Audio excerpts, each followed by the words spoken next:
हमको लगता है सिटिंग एमपी के खिलाफ एंटी इनकम्बेंसी है।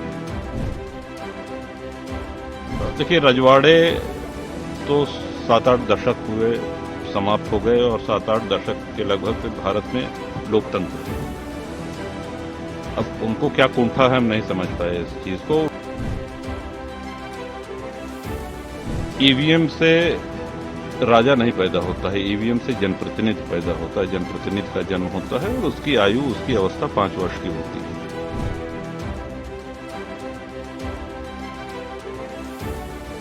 लोकतंत्र में अब राजा नहीं पैदा होते हैं, न तो रानी की कोख से और न ही ईवीएम की मशीन से। लोग जानना चाहते हैं कि राजा साहब का क्या इस बार रुख है। नहीं, लोग जान चुके हैं हमारा जो रुख है, लेकिन जो सीटिंग कोई किसी को कोई भ्रम नहीं है। हमारा जो रुख है सब लोग जान चुके हैं। बड़े अच्छे से मतदान हो रहा है, शांतिपूर्ण ढंग से हो रहा है और आप लोग का भी आभार कि आप आए यहाँ। लेकिन राजा साहब, हवा का रुख तो राजा साहब ही बताएंगे।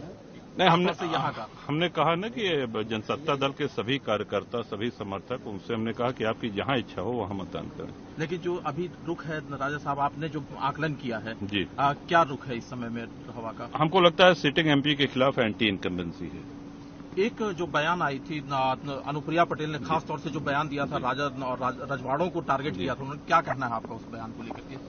देखिए, रजवाड़े तो 7-8 दशक हुए समाप्त हो गए और 7-8 दशक के लगभग भारत में लोकतंत्र है।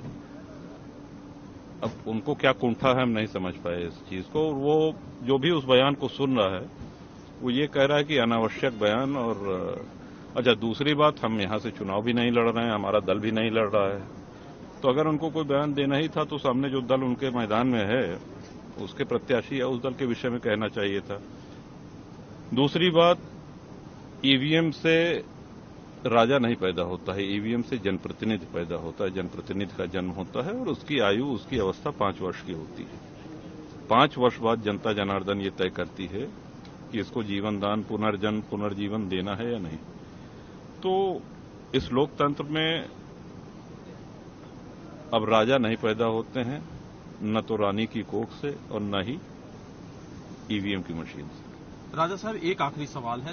एक जनप्रतिनिधि के तौर पर, एक वोटर के तौर पर, एक भारत के नागरिक के तौर पर आप इस समय में, चूंकि अभी 4 घंटे का समय और बाकी है, क्या अपील करना चाहेंगे?